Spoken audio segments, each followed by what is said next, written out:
Shangrila dialogue एक important dialogue जिसमें India, US, China, Japan बहुत सी कंट्रीज पार्टिसिपेट करती हैं। अगर 2026 में की पार्टिसिपेंट्स कंट्री देखें तो हैं टोटल 44। इसके अलावा मिनिस्टर्स कितने पार्टिसिपेट कर रहे थे तो 54, एंड इसी के साथ और भी पॉलिसी मेकर्स, एकेडमिशियंस सारे इसमें पार्टिसिपेट करते हैं, जिनका नंबर लगभग 550 के आसपास था। तो एक बहुत इंपॉर्टेंट समिट बन जाता है ये in the field of defence sector and even maritime region जो कि इंडो पैसिफिक वाला है, वो कैसे फ्री ओपन रहना चाहिए सभी के लिए, उसके ऊपर भी यहाँ पर बातें करी जाती हैं। तो इस साल 2026 के डायलॉग में क्या क्या आउटकम शंग्रीला डायलॉग से निकल के आई, उन सारी चीज़ों को मैं आपके साथ डिस्कस करूंगी। So welcome to O2IAS academy, my name is Diksha. और टॉपिक स्टार्ट करने से पहले एक इम्पॉर्टेंट अपडेट, अगर आप यूपीएससी या फिर स्टेट एग्जाम के लिए प्रिपेयर कर रहे हो तो आपके लिए individual as well as integrated courses available हैं, तो O2IAS अकेडमी आपके लिए वन स्टॉप सॉल्यूशन हो सकता है। नंबर 2 इज करंट अफेयर्स का कोर्स अब मंथली सब्सक्रिप्शन पे भी बेस्ड है, यानी कि आपको सिर्फ एक मंथ के 399 रुपीज़ पे करने हैं एंड उसमें आपको कुछ एक्सक्लूसिव फीचर्स भी मिल जाएंगे। फॉर एग्जांपल, क्लास तो आपकी रेगुलरली कंडक्ट होती ही है, पर उसके साथ वीकली मंथली कंपाइलेशन आपको दी जाएंगी जो कि प्रिंटेबल हैं। थर्ड थिंग इज कि आपको इसके अंदर एक आंसर राइटिंग करने का भी मौका मिल रहा है। आपका एक वीकली टेस्ट रहता है जो लास्ट वीक के बेसिस पे होता है, तो उसको जब आप लिखोगे तो 2 मेंस के आंसर आपने लिखे। एंड इसी के साथ एक और चीज़ जो कि है वेडनेसडे की special revision, value addition and answer writing class. लगभग 1.5 घंटे की ये चलती है, 30 मिनट्स तीनों पार्ट्स को दिए जाते हैं और वहाँ पर मैं आपको बता रही हूँ कि आप कैसे प्रॉपर आंसर राइटिंग कंडक्ट कर सकते हो। वैल्यू एडिशन में रहेगा कि कुछ टॉपिक्स होते हैं जो सिर्फ आपको लर्न करने होते हैं, फैक्चुअल इन्फो होती है, एंड इवन कई बार मेंस में आपसे डायरेक्ट क्वेश्चन पूछ लिए जाते हैं कि गवर्नमेंट ने इनिशिएटिव क्या लिए पर्टिकुलर प्रॉब्लम को लेके, तो उसके ऊपर भी डिस्कशंस होती हैं। एंड अगर आपने जैन टू मे का कुछ भी स्किप करा हुआ है तो आपके लिए वो वेडनेसडे क्लास बहुत इंपॉर्टेंट हो सकती है। अभी के लिए सिर्फ आपकी 7 ही क्लासेस उस पर कंडक्ट हुई हैं, तो अभी भी टाइम नहीं गया है। So if you want to prepare for 2027 आप इस कोर्स में भी एनरोल कर सकते हो। एंड सबसे इंपॉर्टेंट चीज़, अगर आपको लगे 399 रुपीज़ में इतनी भी ज़्यादा मुझे वैल्यू एडिशन नहीं लगी, तो आप इस सब्सक्रिप्शन को 1 मंथ के बाद एंड भी कर सकते हो। और इसके साथ ही आपको एक मेंटरशिप सेशन भी दिया जाएगा, जैसे कि अभी जुलाई मंथ खत्म हो रहा है तो कल एक सेशन रहेगा सैटरडे को, जिसमें डाउट्स भी पिक करे जाते हैं उन स्टूडेंट्स के जो इस कोर्स के अंदर एनरोल रहते हैं। एंड इसी के साथ कोई भी क्वेरी है आपको तो आप इस नंबर के ऊपर कांटेक्ट कर सकते हो, एंड इवन मुझे इंस्टाग्राम पे मैसेज ड्रॉप कर सकते हो। टेलीग्राम से आपको रिवीजन की जो पीपीटी होती है वो PDF फॉर्म में दे दी जाती है, वो प्रिंटेबल नहीं होती है। अब स्टार्ट करते हैं, दैट इज शंग्रीला डायलॉग। इसमें आउटकम्स क्या निकल के आए उससे भी पहले आपको पता होना चाहिए कि जो शंग्रीला डायलॉग है इसको शंग्रीला ही क्यों बोला गया। तो देखिए, ये जो मीटिंग चलती है ये शंग्रीला जो कि पॉपुलर होटल है सिंगापुर में, वहीं पे कंडक्ट होती है। तो डायलॉग यानी कि नेगोशिएशन, वहीं पे बात करी गई तो नाम रख दिया गया शंग्रीला डायलॉग। अब ये जो डायलॉग है, डायलॉग के बाद आती है डिप्लोमेसी। तभी जब डायलॉग करा तो वहाँ पे बातें होंगी, पर जब डिप्लोमेसी आएगी तो आपकी बातों से क्या हमारे रिलेशन मेंटेन रहेंगे, वहाँ पे डिप्लोमेसी आएगी। जो डायलॉग होते हैं ये 3 तरह के आते हैं। Number 1 is track 1। Track 1 indicate करता है कि सिर्फ गवर्नमेंट ऑफिशियल ही पार्टिसिपेट करेंगे। एक आते हैं ट्रैक 1.5, इसमें गवर्नमेंट ऑफिशियल के साथ प्राइवेट स्टेक होल्डर भी पार्टिसिपेट करते हैं। पर नंबर 3 जो आता है दैट इज ट्रैक 2.0, जिसमें सारे ही पार्टिसिपेंट होते हैं, NGO से लेके हर एक टाइप का जो ग्रुप नॉन प्रॉफिट ऑर्गेनाइजेशंस हैं वो सारे इसमें पार्टिसिपेट कर सकते हैं। नाउ शंग्रीला डायलॉग की जब मैंने बात करी तो इसमें जो आउटकम्स निकल के आई वो तो लास्ट का पॉइंट है, पहले देख लो ये शंग्रीला डायलॉग है क्या। तो जब आप साउथ चाइना सी के नीचे बिल्कुल साउथ पार्ट में आ जाओगे, यहाँ पे है इंडोनेशिया, एंड इंडोनेशिया के ऊपर आती है स्ट्रेट ऑफ मलक्का, और इसी के ऊपर मलेशिया के बिल्कुल सदर्न पॉइंट पे लोकेटेड है एक छोटी सी कंट्री दैट इज सिंगापुर। ठीक है, तो सिंगापुर के शंग्रीला होटल में ही ये समिट कंडक्ट होता है, नाम पड़ गया इसका शंग्रीला डायलॉग। यहाँ पर जो मेजर फोकस होता है वो 2 डोमेन्स पे रहता है। 1 इज डिफेंस एंड दूसरा है मैरीटाइम रीजन, क्योंकि दोनों ही आज के टाइम पे इंपॉर्टेंट है। डिफेंस कोऑपरेशन यहाँ पे करी जाती है, डायलॉग्स कंडक्ट होते हैं, एंड दूसरा मैरीटाइम रीजन से रिलेटेड अवेयरनेस रेज करी जाती है, एंड जो हमारा ट्रेड है वो फ्री एंड ओपन होना चाहिए इंडो पैसिफिक रीजन के अंदर, उनके ऊपर कॉन्वर्सेशन होती है।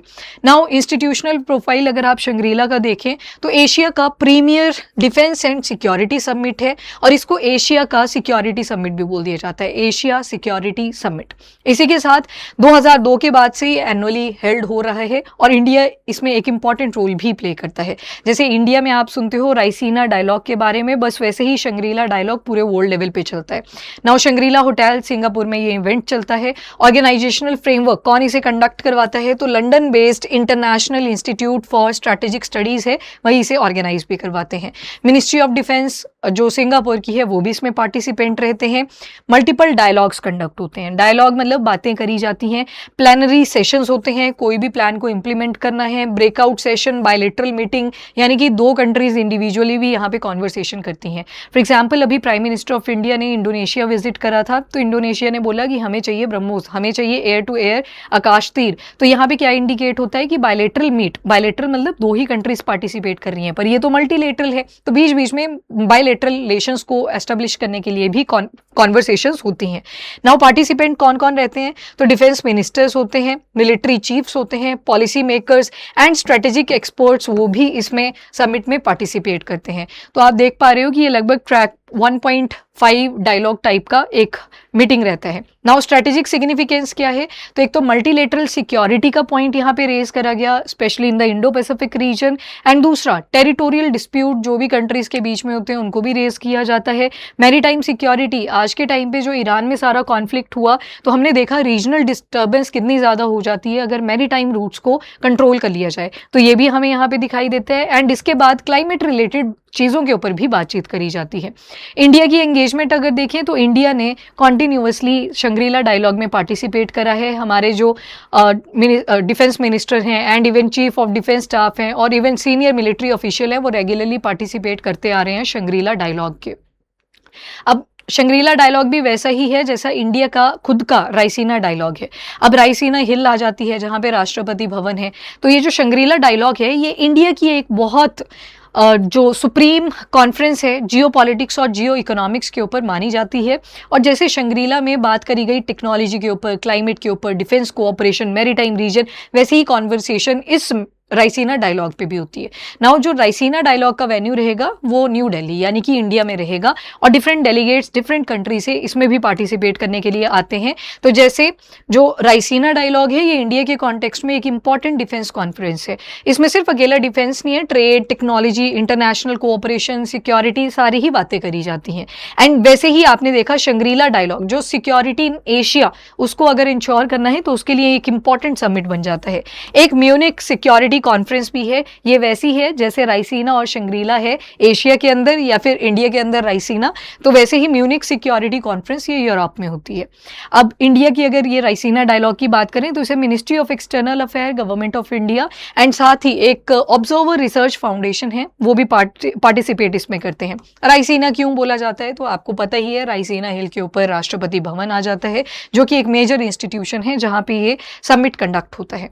नाउ ऑब्जेक्टिव क्या है, तो बड़ी सारी प्रॉब्लम आज के टाइम पे डिफेंस हो गया या मैरीटाइम रीजन दोनों से ही इमर्ज कर रखी हैं, तो वैसे ही रायसीना डायलॉग में भी आप देखेंगे global security, Indo Pacific, climate change, artificial intelligence, cyber security, energy security, trade and supply chain and even global governance, इनके ऊपर बात करी जाती है। अब ध्यान रखना जो आपका म्यूनिक है, रायसीना है या शंग्रीला है, ये तीनों का जो मेन छोल रहता है, मेन फोकस डिफेंस के ऊपर, देन सेकंड मैरीटाइम सिक्योरिटी के ऊपर, पर ये कहीं ना कहीं दोनों ही फील्ड इन सारी टेक्नोलॉजी के साथ भी ड्रिवन रहेंगे। एआई का टाइम है, क्वांटम टेक का टाइम है, cyber security related problems emerge कर रही हैं तो उनके ऊपर भी फोकस किया जाता है। अब शंग्रीला डायलॉग 2026 जो अभी सिंगापुर में हुआ उसके आउटकम्स क्या क्या निकल के आए, ये भी मई मंथ में ही हुआ था। थीम क्या रहा इसका, तो इंडो पैसिफिक सिक्योरिटी और जियोपॉलिटिकल टेंशन जो आज इमर्ज कर रही है, मतलब जियोपॉलिटिकल जो इस एशियन रीजन के अंदर बड़ी सारी प्रॉब्लम्स इमर्ज हुई हैं, वो आपका ईरान वाला issue with Israel and US उसको भी डिस्कस करके यहाँ पे निकलता है आगे। नंबर 1 इज यूएस की कमिटमेंट रही है इंडो पैसिफिक के लिए। देखो, इंडो पैसिफिक में यूएस ने एक ग्रुप भी बनाया था, दैट इज क्वाड। मतलब यूएस अकेला नहीं था उसमें, 4 कंट्रीज थी। One is US, second is India, then Japan and Australia, ताकि इंडो पैसिफिक रीजन में जो चाइना की डोमिनेंसी इंक्रीज कर रही है उसको हम सप्रेस कर सकें। फिर उसके बाद आप देखते हो कि उसकी उतनी वैल्यू नहीं बच जाती क्वाड की, तो इंडिया और जापान ने क्लोज आना शुरू कर दिया, इंडिया और ऑस्ट्रेलिया ने क्लोज आना शुरू कर दिया, यानी कि क्वाड ना रह के वो बायलेटरल बन गया। ठीक है, वो कोऑपरेशन हमें दिखाई नहीं दी। पर अभी शंग्रीला डायलॉग के अंदर यूएस ने कमिटमेंट दी है कि इंडो पैसिफिक रीजन में सिक्योरिटी को इंश्योर किया जाएगा। एंड यूएस ने इवन ये चीज़ भी हाईलाइट करा कि मिडिल ईस्ट और यूरोपियन रीजन के अंदर बहुत सारे कॉन्फ्लिक्ट हैं इस टाइम पे, तो डिफेंस पर्सपेक्टिव या फिर मैरीटाइम पर्सपेक्टिव दोनों ही जगह पे कोऑपरेशन की ज़रूरत है। मिडिल ईस्ट में ये हाईलाइट कर रहे हैं, जो ईरान का इशू हुआ था, West Asian countries, even Israel या यूएस, ये सारा हम बोल सकते हैं। एंड यूरोप की जब बात कर रहे हैं तो रशिया और यूक्रेन का जो कॉन्फ्लिक्ट चल रखा है। इसके बाद जब क्रूड ऑयल की सप्लाई चेन डिसरप्ट हो जाती है तो उससे इन्फ्लेशन भी देखने को मिली, specially in the Asian region, क्योंकि बहुत सारी इंपॉर्टेंट सप्लाईज, आपका क्रूड ऑयल है, एलएनजी है, एलपीजी है, सीएनजी है, ये सारे ही इंपैक्ट हो गए, जो कि कहीं ना कहीं डेली हाउस होल्डर्स को भी इंपैक्ट कर रहे थे। Now US China strategic rivalry, military modernisation पे चाइना ठीक ठाक काम कर रहा है। अब भी अगर 2 हफ्ते पहले की ही बात करें, अभी जुलाई में जब आप इसको पढ़ रहे हो, तो इंडो पैसिफिक रीजन के ही अंदर चाइना ने अपना इंटरकॉन्टिनेंटल बैलिस्टिक मिसाइल भी टेस्ट करा था। अब ये इंपॉर्टेंट क्यों हो जाता है, यहाँ से एक चीज़ तो हमें दिख रही है कि इंटरकॉन्टिनेंटल बैलिस्टिक मिसाइल तो था, न्यूक्लियर वॉरहेड कैरी करने के लिए वो कैपेबल है। और यहाँ से एक क्वेश्चन मार्क रेज हुआ कि क्या चाइना अपनी जो न्यूक्लियर डॉक्ट्रिन है उसे चेंज करने की ट्राई कर रहा है।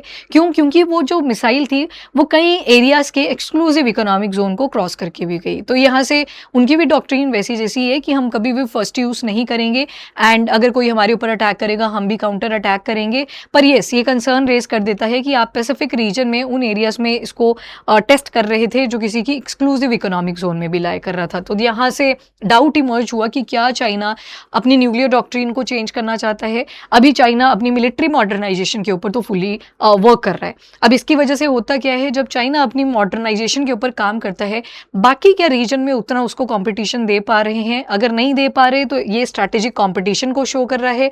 डिफेंस स्पेंडिंग पे ही अपने काम कर रहा है तो दूसरों के लिए कंपटीशन है। एंड इंडो पैसिफिक रीजन के अंदर अगर आपको स्टेबिलिटी चाहिए और ऊपर से इतनी सारी मिलिट्री मॉडर्नाइजेशन चाइना कंडक्ट करे, वो भी कंसर्न की बात बन जाती है। एंड एक और मेजर अपडेट जो शंग्रीला डायलॉग में आपको दिखेगा, दैट इज कि जो चाइना के डिफेंस मिनिस्टर हैं उन्होंने इस समिट को स्किप कर दिया था। एंड रिप्रेजेंट किसने करा? तो जो पीपल लिबरेशन आर्मी है उन्हीं के डेलीगेट, जो लोअर रैंक के हैं, इतने बड़े रैंक के नहीं हैं, तो उनको यहाँ पे भेजा हुआ था। तो ये क्या मैसेज शो करता है फ्रॉम द चाइना एंड कि हमारे लिए ये डिफेंस समिट उतना भी इंपॉर्टेंट नहीं है। जहाँ पे सारी कंट्रीज के इंपॉर्टेंट डेलीगेट्स पार्टिसिपेट करते हैं, इंपॉर्टेंट मिनिस्ट्रियल हेड पार्टिसिपेट करते हैं, वहाँ पे चाइना ने पार्टिसिपेट नहीं करा। ताइवान इशू, तो मिलिट्री एक्टिविटी ताइवान के आसपास अगर इमर्ज करती है बाय चाइना तो ये सिक्योरिटी कंसर्न तो रेज करता ही है। और इवन ताइवान को अगर देखें, ना सिर्फ ये पूरे वर्ल्ड के लिए सेमीकंडक्टर हब की तरह है, बट इवन इंडिया के लिए भी इसकी इंपॉर्टेंस बढ़ चुकी है। अभी जो इंडिया ने सेमीकंडक्टर मिशन 1.0 चलाया, फिर 2.0 का अभी फाइनल अप्रूवल कैबिनेट ने दे दिया है, तो उसमें ना 1.0 के अंदर 12 पावर प्लांट सेमीकंडक्टर के हम लगा रहे हैं, जिसमें आपको कोऑपरेशन साउथ कोरिया के साथ साथ ताइवान के साथ भी दिखेगी। तो ताइवान एक इंपॉर्टेंट लोकेशन आ जाती है अगर हम इसे ना सिर्फ ज्योग्राफिकली देखें बट सेमीकंडक्टर हब के पॉइंट ऑफ व्यू से भी देखें। तो सप्लाई चेन डिसरप्ट होगी अगर इसके आसपास मिलिट्री एक्टिविटीज इंक्रीज करती हैं। देन आती है बात जापान की। जापान भी अपने डिफेंस ट्रांसफॉर्मेशन पे लगा हुआ है। क्यों लगा हुआ है? तो रीजन है उसका भी। इंडो पैसिफिक रीजन के अंदर स्टेबिलिटी चाहिए। चाइना का जो डोमिनेंस है वो इंक्रीज करता जा रहा है और इंडिया और जापान के जो रिलेशन है वो दोबारा से स्ट्रेंथन होने लगे हैं। क्वाड का आप मेंशन कर सकते हो, पर क्वाड उतना ज़्यादा एक्टिव आज के टाइम पे नहीं रहा है जितना एक टाइम पे हुआ करता था। उसके बाद ट्रांसफॉर्मेशन क्यों बोला यहाँ पे? क्योंकि एक टाइम पे जापान ने अपने डिफेंस एक्सपेंडिचर को रिड्यूस करा था, पर अब आप देखोगे कि इंडिया के साथ भी जब prime minister Takaichi from Japan visit करती हैं तो किन चीज़ों पे बात करी गई? डिफेंस सेक्टर पे भी इंडिया को बोला गया जापान के थ्रू कि आपकी भी मोगामी जो हमारी मोगामी क्लास के शिप्स हैं उनको हम आपके पास भी डेवलप करवाएंगे। ये क्या इंडिकेट कर रहा है कि अपना डिफेंस एक्सपेंडिचर इंक्रीज करने वाले हैं। इन्वेस्टमेंट तो करने हैं, प्लस अपनी कंट्री के अंदर डिफेंस एक्सपेंडिचर इन्होंने इंक्रीज कर दिया है। डिफेंस एक्सपोर्ट जो रिस्ट्रिक्शन थी उनको रिलैक्स कर दिया है कि अब इनके ऊपर हम ज़्यादा एक्टिव रहेंगे। एंड जो सिक्योरिटी कोऑपरेशन है इंडो पैसिफिक पार्टनर्स के साथ, उसमें इंडिया भी आप एक एग्जाम्पल ऐड ऑन कर सकते हो, तो उनके ऊपर continuously dialogue and diplomacy conduct करी जा रही है ताकि जो डिफेंस का कोऑपरेशन है वो मेंटेन रहे। बाकी चाइना इस डेवलपमेंट को एज अ कंसर्न की तरह देखता है, तभी तो चाइना जितनी बार भी मिनरल्स भेजता है जापान को, जापान ग्रो करने लगता है, चाइना मिनरल्स को वेपन की तरह यूज करना शुरू कर देता है ताकि ये ग्रो ना कर पाए। तो ये जो रिलेशन दूसरी इंडो पैसिफिक रीजन्स के साथ जापान इस टाइम पे टाई अप करने की ट्राई कर रहा है, वो चाइना को कंसर्न की फॉर्म में दिखाई देता है। देन आता है maritime security and freedom of navigation.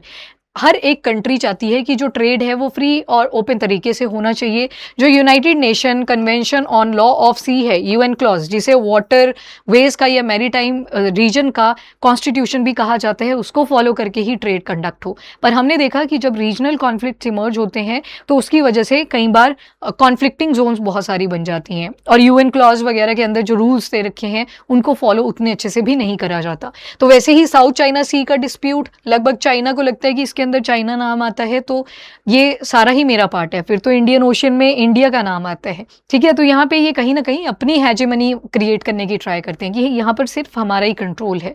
Freedom of navigation इसके ऊपर फोकस करता है पर अपने ही कॉन्टेक्स्ट में। तो हुआ क्या, जो क्रिटिकल सी लेन्स हैं जैसे स्ट्रेट ऑफ हॉर्मुज, यहाँ पे आप इंडिया वाला पार्ट देखते हैं, यहाँ पे आपका ये गल्फ ऑफ ओमान आ जाएगा दिस पार्ट, इसके आगे स्ट्रेट ऑफ हॉर्मुज आ गई, यहाँ पे पर्शियन गल्फ। हमने देखा जब ईरान का कॉन्फ्लिक्ट पूरे के पूरे मिडिल ईस्ट के साथ हुआ तो कितनी ज़्यादा सप्लाई डिसरप्ट कर जाती है।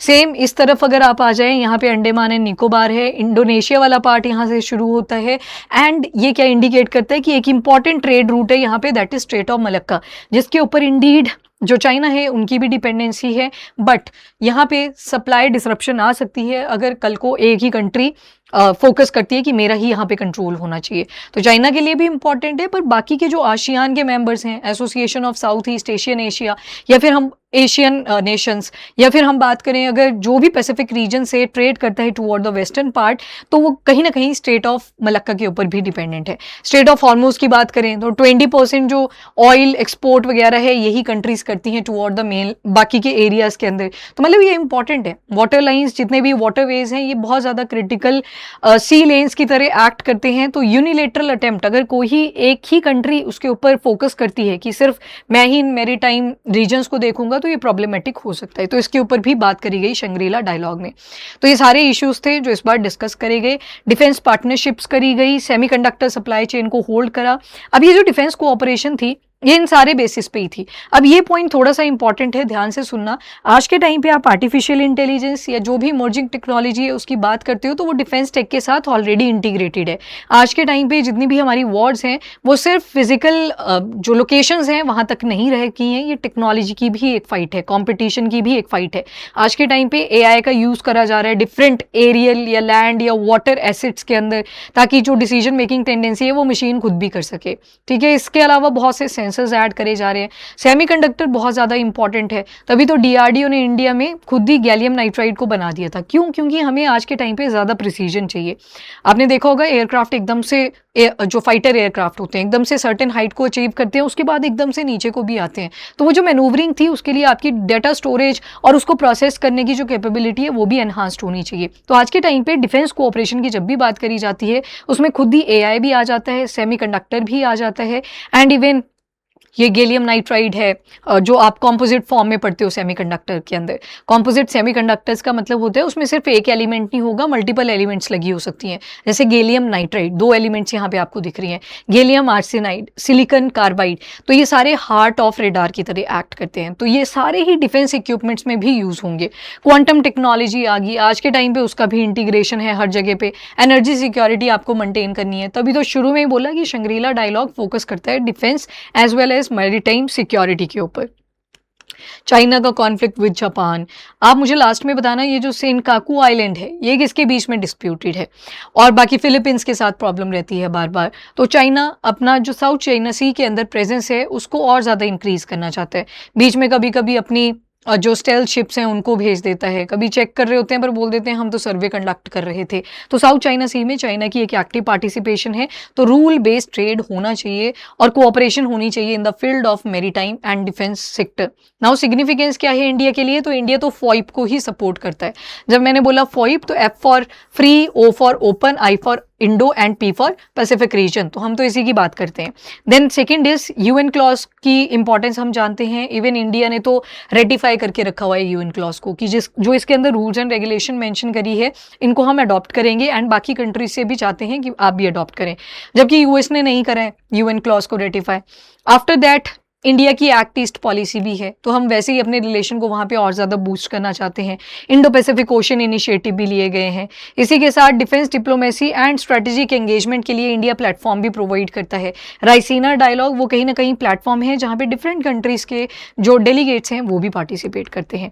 सो that's all about the Shangri-La dialogue. आपने देखा कि शंग्रीला डायलॉग है क्या चीज़, इसमें मेन फोकस कहाँ पे रहता है, पर टाइम के साथ इसमें भी इवोल्यूशन हुआ है। एक टाइम पे मैरीटाइम रीजन के अंदर जो एक्सरसाइजेस कंडक्ट होती हैं उन पे ज़्यादा फोकस किया जाता था, पर आज के टाइम पे थोड़े थोड़े शिफ्ट्स आपको देखने को मिल रहे हैं।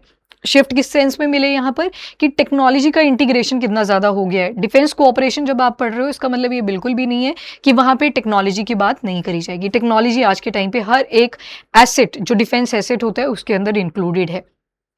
वैसे ये मीटिंग दो फेजेस में होती है। एक तो होती है जो ओपन रहती है, यानी कि सभी को इन्फॉर्मेशन प्रोवाइड करी जाती है। कुछ ऐसी भी बातें होती हैं, कुछ ऐसे भी एग्रीमेंट होते हैं जो थोड़े हाइड भी करे जाते हैं from the public domain. So this is all about Shangri-La dialogue. Thank you so much, have a nice day.